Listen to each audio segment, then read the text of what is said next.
Olá pessoal, vamos iniciar então nossa sétima aula de circuitos de radiofrequência. O tópico é análise de redes de microondas. As páginas são 174 a 188 do livro do Poser.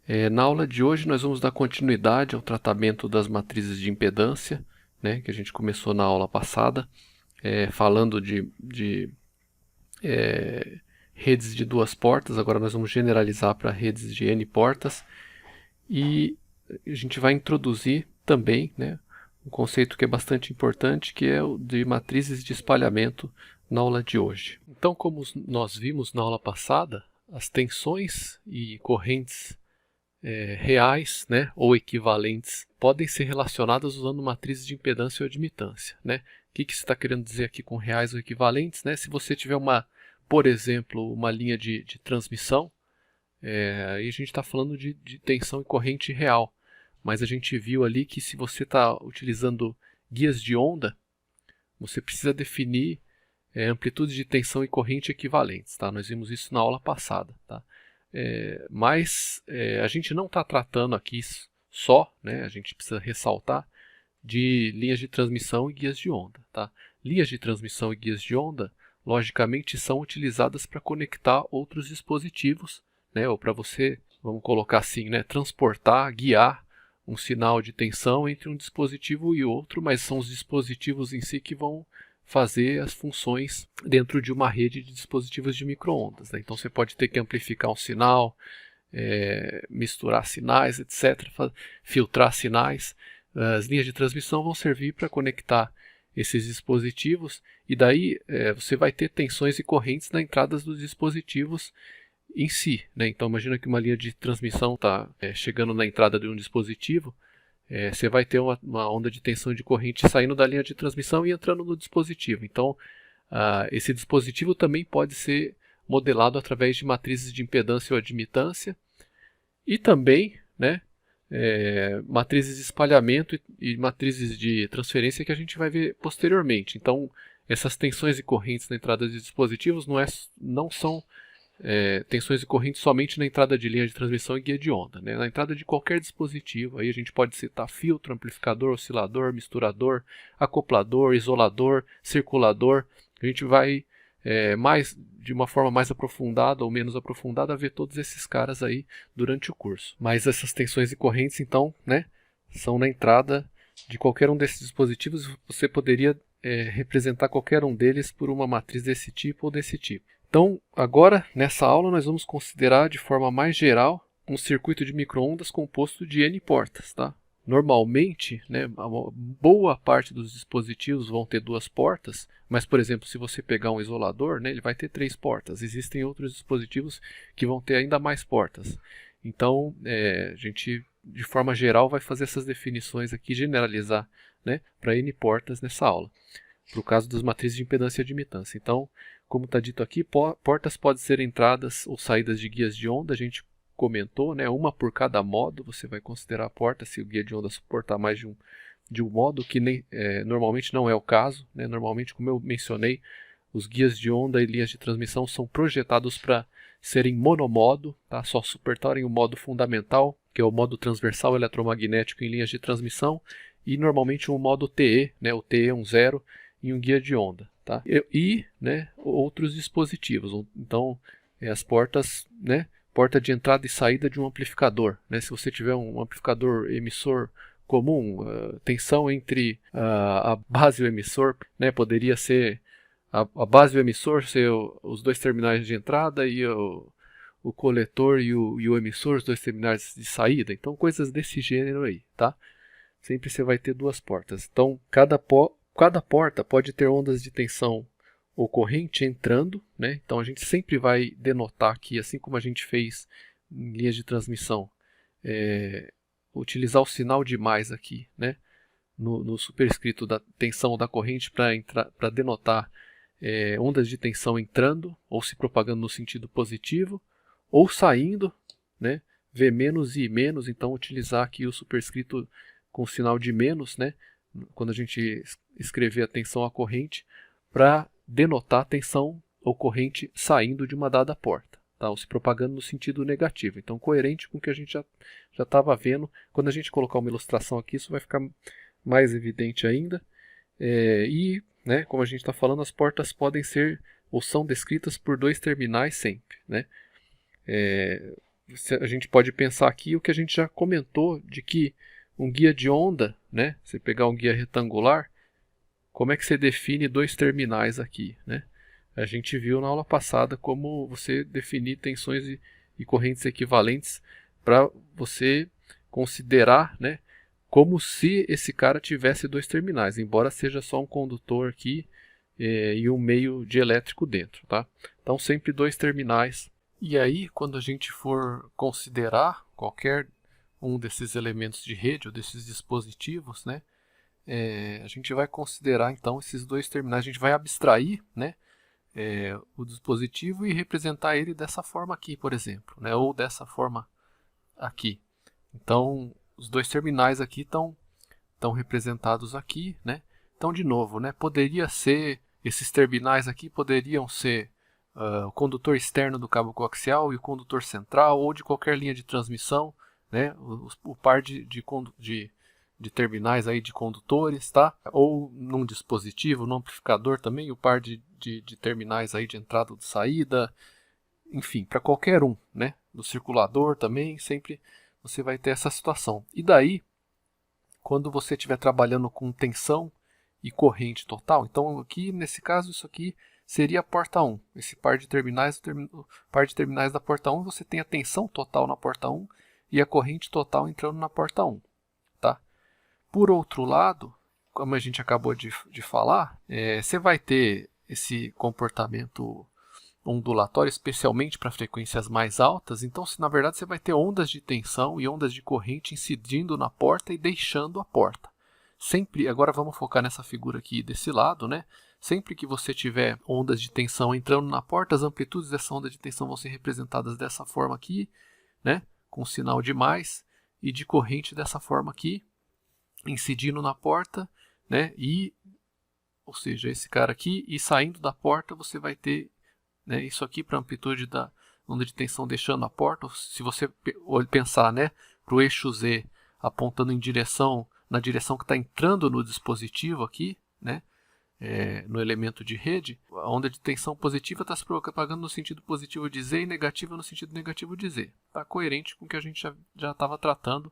Mas, então, amplitude de onda de tensão positiva entrando na porta e negativa saindo da porta de forma geral. Tudo bem? Daí a gente pode relacionar, né, essa tensão total aqui e essa corrente total aqui com a amplitude de tensão positiva entrando e saindo da porta e a amplitude de corrente entrando e saindo da porta. Né? Como é que a gente faz isso? Então vamos lá, a tensão no terminal, né, no par de terminais, tomando Z igual a 0 como referência aí da entrada do terminal de uma dada porta, é a superposição das ondas propagante e contrapropagante, ou entrando e saindo da porta. Tá? Então a gente está falando da porta 1 aqui para exemplificar, né? Então a tensão total, que de novo seria esse cara aqui, né? Ela vai ser a soma, né, das tensões entrando na porta e saindo da porta. Tá? Então a gente, de novo, né, amplitude, né, para a enésima porta aqui, amplitude da onda de tensão entrando, por isso o sinal de mais, E elevado a menos JKZZ, então está se propagando no sentido positivo de Z, conforme a gente está representando o Z aqui entrando na porta. Vn menos, então, para a enésima porta, a amplitude da onda de tensão saindo da porta, Vz elevado a mais JKZZ, assim, representando uma onda que está saindo da porta, conforme a gente já viu, né? E se a gente está fazendo Z igual a 0, você substitui Z igual a 0 no expoente aqui dessa exponencial complexa em cada um desses casos aqui, né? E vai restar só isso aqui, só as amplitudes. Se você está considerando a tensão em Z igual a 0, que é o que a gente está falando aqui. De forma similar, a corrente é dada, a corrente N na enésima porta, que a gente está considerando a porta 1, né? Em Z igual a 0, que é a posição da entrada da porta, vai ser a soma da onda de corrente entrando mais a onda de corrente saindo, tá? Usando uma notação similar, né? Onde o mais representa a amplitude da onda entrando e o menos a amplitude da onda saindo, e você tem as exponenciais complexas aí e tal, né? Notação fasorial, etc. e tal. Aqui cabe só a gente ressaltar aqui, né? Que o sinal aqui da onda de corrente saindo vai ser trocado. Então perceba esse detalhe aqui que é importante, né? Por quê? Né? Se você tem uma onda, vamos considerar aqui, né? uma onda de corrente entrando e uma onda de corrente saindo, para a corrente, se você quer calcular a corrente total entrando, você vai ter que fazer essa menos essa. Tem que fazer sentido isso aqui, né? Por outro lado, se você tem uma onda de tensão, vou desenhar nessa figura de cá, né? Entrando e uma onda de tensão saindo, a tensão total vai ser a soma das duas. Então, porque elas vão estar no mesmo sentido, né? Por convenção, tá? Então, isso daqui que a gente tem que considerar. Então, a onda de corrente saindo vai ser subtraído da onda de corrente entrando para calcular a corrente total, que é esse cara aqui, tudo bem? E daí, se isso for calculado em z igual a zero, você substitui zero aqui e aqui, tá? E daí você vai ter isso aqui em z igual a zero se a entrada da porta estiver exatamente em z igual a zero. Bom, essa aqui é uma figura do livro que ilustra uma rede com N portas ou um elemento de rede, um dispositivo com N portas, tá? Então, a gente comentou aí várias dos elementos de rede, como linhas de transmissão, sei lá, amplificadores e tal, vão ter duas portas, mas se você pegar, por exemplo, isoladores, vão ter 3 portas. Você pode ter diferentes tipos de acopladores que a gente vai ver, né, e híbridas com 3 e 4 portas, tá? Então podem haver mais portas. Então aqui T1, né, representa o par de terminais da porta 1, T2 o par de terminais aqui, né, da porta 2, essa posição aqui, né, que a gente vai adotar como sendo z igual a zero, nessa posição. T3 o par de terminais, né, terminais da porta 3, T4 terminais da porta 4, assim por diante até a enésima porta, onde você teria o par de terminais da porta N. Tá? Que tá aqui. E daí em cada porta, né, vamos pegar a porta 1 aqui, você vai ter, né, ondas de tensão entrando e saindo da porta, essas são as amplitudes, e ondas de corrente entrando e saindo da porta. Tá? O sinal de menos está aqui, como a gente falou, né? Então, para cada uma, né, para a porta 2 a mesma coisa, para a porta 3 a mesma coisa, 4 e para a enésima porta exatamente a mesma coisa. E em cada porta você pode relacionar ou calcular a tensão total a partir da onda de tensão entrando e da onda de tensão saindo, como a gente viu no slide anterior, e a corrente total na porta, ou naquele terminal da porta, na posição z igual a zero, a partir das ondas de corrente entrando e saindo da porta. Tá? Como a gente viu no slide anterior, generalizando para qualquer uma das N portas aí, se o dispositivo tiver N portas. Bom, então vamos olhar novamente para as matrizes de impedância e admitância, definição, né? Só que agora para um elemento de rede com N portas. Tá? Então vamos começar pela matriz de impedância, né? E considerar aqui como é que ela ficaria para uma rede com N portas, né? A matriz de impedância vai ser uma matriz N por N, tá? Que vai relacionar as tensões em cada porta e com as correntes, né? Em todas as portas, né? Então você tem o vetor de tensões nas portas e o vetor de corrente nas portas, ok? E de forma muito similar, né? Com o que acontecia para o caso de duas portas, né? Então, nessa matriz aqui de impedância, Z, ok? Cada elemento IJ, né, da linha I coluna J, vai ser definido como ZIJ igual a VI, tensão na porta I, sobre corrente na porta J. VI sobre IJ com IK igual a zero para todo K diferente de J. E daí aqui, novamente, a gente vai considerar, né, a Jésima porta como uma porta de excitação. Então, como se você estivesse injetando, aplicando uma corrente, né, uma fonte de corrente na Jésima porta e medindo a tensão na porta I. É interessante pensar dessa forma aqui.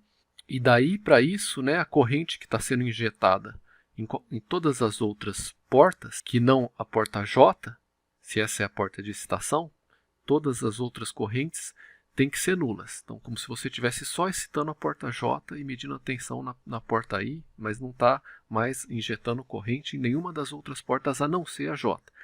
Para que a corrente nas outras portas, né, na késima porta para K diferente de J, seja nula, essa porta tem que estar em aberto, né? Tem que fazer sentido, para não fluir corrente entre um terminal e outro, ela tem que estar em aberto. Então, isso daí, né, a gente poderia fazer da mesma forma aqui, né, obter esse elemento aqui, né, multiplicando os elementos dessa linha pelo vetor coluna aqui, né, e daí você vai ter, vamos rapidamente, tá? Acho que a gente não perde muito se a gente rapidamente fizer isso daqui. Então, por exemplo, V1 vai ser igual a Z11 vezes I1 mais Z12 vezes I2, né? Mais todos os outros, né? Z13, Z14 até o Z1N vezes IN, tá? E daí vamos supor que você queira calcular vamos pegar aqui Z12, né? Ou Z1N, tá? Z1N, você pode calcular o Z1N como V1 sobre IN, né? Simplesmente passar esse I aqui dividindo, contanto que todos esses outros elementos aqui do lado direito, né? Esses termos do lado direito, na verdade, sejam nulos, né? Então, para isso, você precisa anular as correntes I1, I2, I3 e 4 até IN-1. Dessa forma, isso aqui vai ser V1 sobre IN, contanto que, né, isso aqui, né, seja satisfeito. Eu não vou copiar aqui, mas que isso aqui seja satisfeito, tá?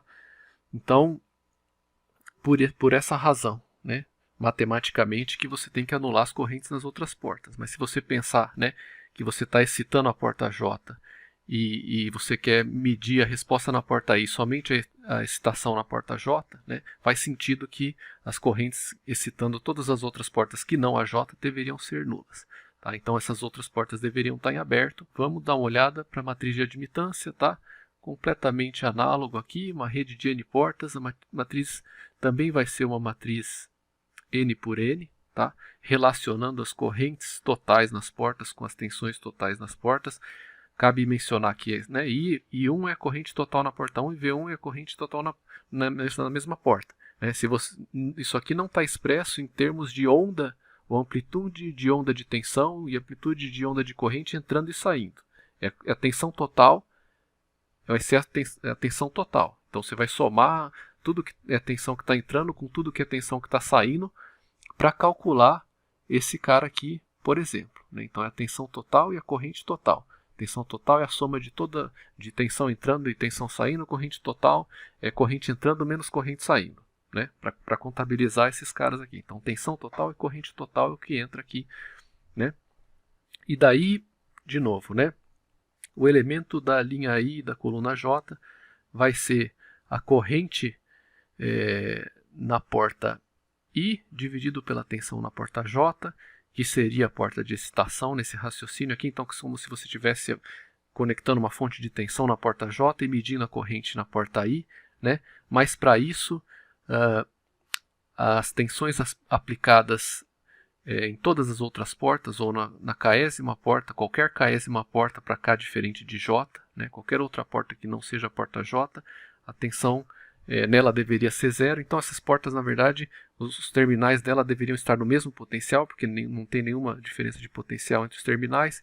Então os terminais de todas as outras portas que não a porta J estariam em curto, né, por esse raciocínio. Tá? A gente poderia pegar aqui e determinar esse elemento aqui e verificar por que essa razão aqui matematicamente precisa ser assim, para que a admitância, né, y e j seja definida dessa forma, mas eu vou deixar isso para vocês, né, exatamente o mesmo raciocínio que a gente fez para a matriz de impedância, mas deveria fazer sentido então, né, porque você tem essa ressalva aqui embaixo. Né? Se isso aqui não for satisfeito, isso aqui não é verdade. O y e j não é igual a I sobre Vj. Tá? Se isso daqui não for satisfeito, isso não pode ser calculado assim. Aí vai ser outra coisa. Então, dado que foi exposto, a matriz de admitância, né, vai ser o inverso ou inversa da matriz de impedância e vice-versa. Em seguida, vamos dar uma olhada nas definições, né, de rede recíproca e rede sem perdas, tá? Ou elemento de rede, né, dispositivo recíproco e dispositivo sem perdas.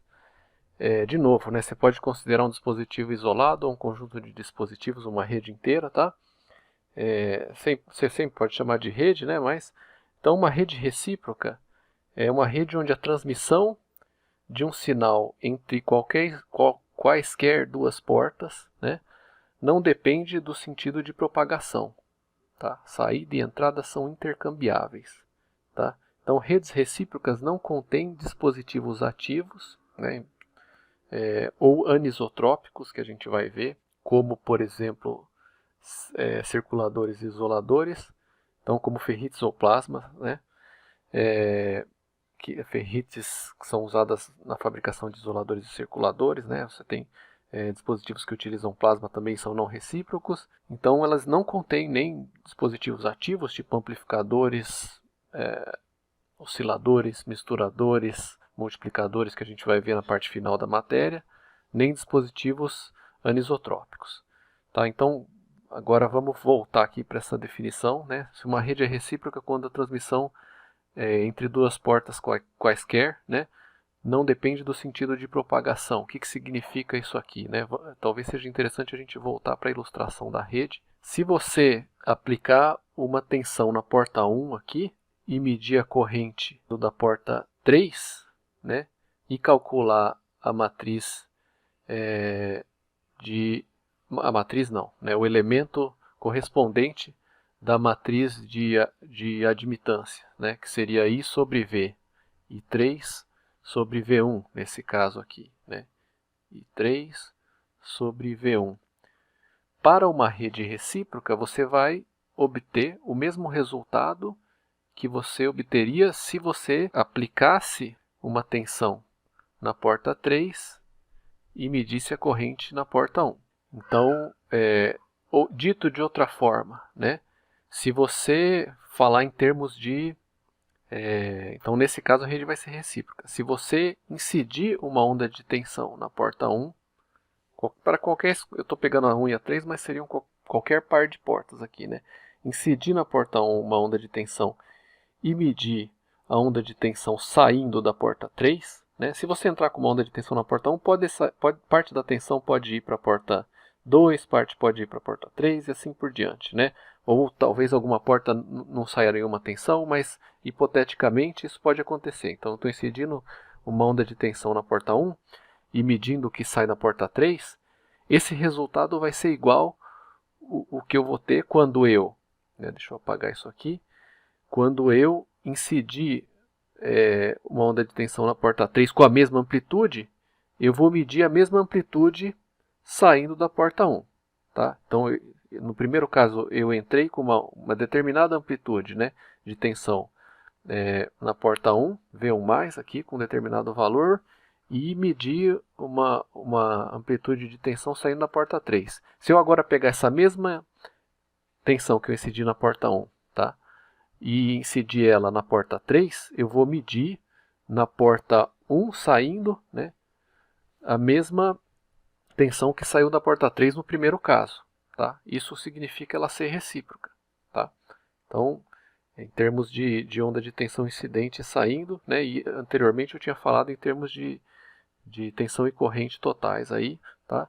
Mas significa isso daí. Tá?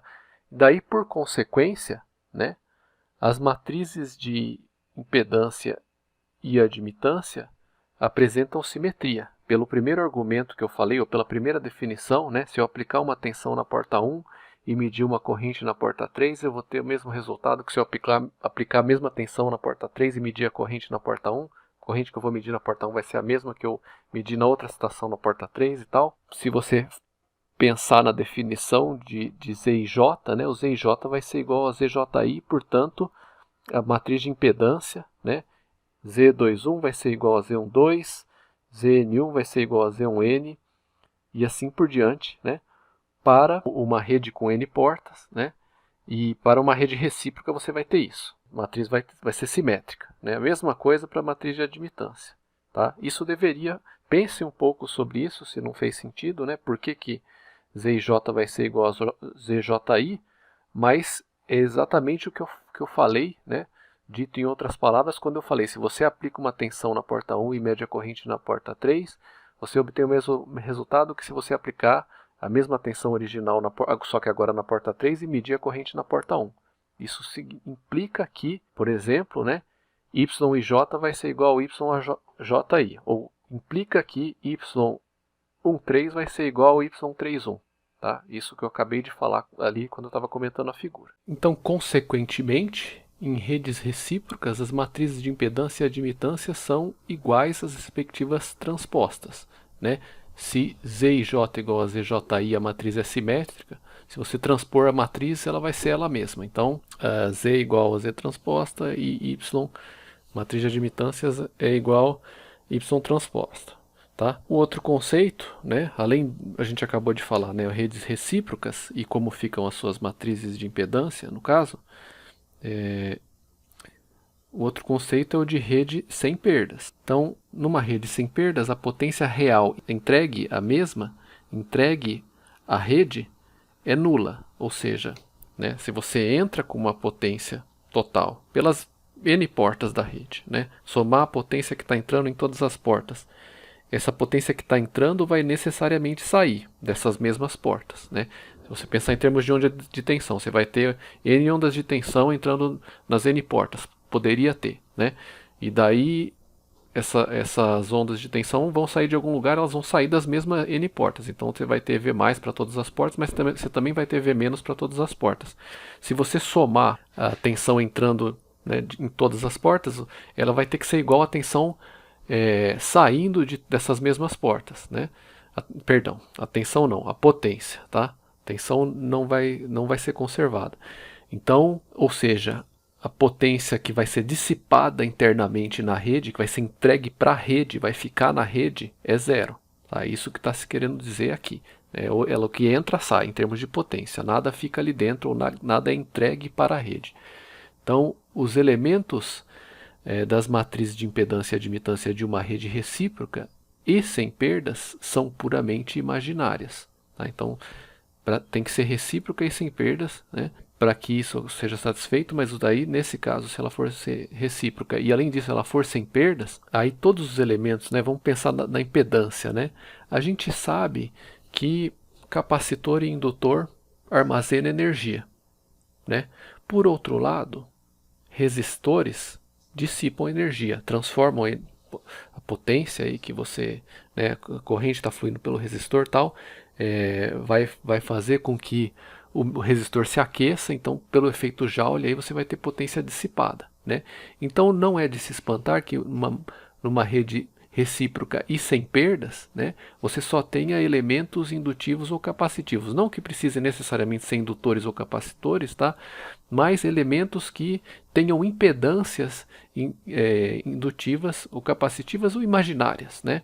Puramente imaginárias, não sem parte real, né? Porque então não vai ter dissipação, tá? Não vai ter efeito Joule e tal. Então esse é o argumento físico. E agora que a gente falou de matriz de impedância e admitância, a gente vai falar de matriz de espalhamento.